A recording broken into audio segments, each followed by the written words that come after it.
दोस्तों आप देख रहे हैं राइट भोजपुरी और आप लोगों को फिर से एक बार राइट भोजपुरी चैनल में स्वागत है। दोस्तों अखिलेश कश्यप जो भी पोस्ट करते हैं तो उनके पोस्ट में कुछ अलग ही गर्माहट देखने को मिलती है। उन्होंने फिर से एक बार गर्माहट बढ़ा दिए हैं और देखिए पोस्ट करके क्या लिखे हैं। वो लिखते हैं कि हिट मशीन ने फिर से हमारी भोजपुरी मिट्टी का नाम बढ़ाया। यूट्यूब ने जो लिस्ट साझा किया है इस साल के टॉप 10 गाने की, उसमें से 2 भोजपुरी गाने हैं टॉप 10 में और उसमें से भी दोनों गाने खेसारी लाल यादव जी के हैं। इससे बड़ा मोहब्बत और रिकॉर्ड क्या होगा?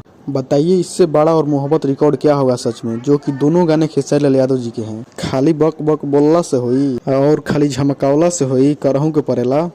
तो चलिए इस वीडियो में इतना ही, मिलते हैं किसी अगले वीडियो में। इसके बारे में आप लोग क्या कहना चाहते हैं कमेंट कर जरूर बताइए और अभी तक हमारे चैनल को सब्सक्राइब नहीं किए तो सब्सक्राइब कर दीजिए। नमस्कार, प्रणाम। मैं खेसारी लाल यादव अपील कर रहा हूं। मैं मुझे जितने लोग प्यार करते हैं, ठीक है, तो आप सब प्लीज एक एक सब्सक्राइबर कर दीजिए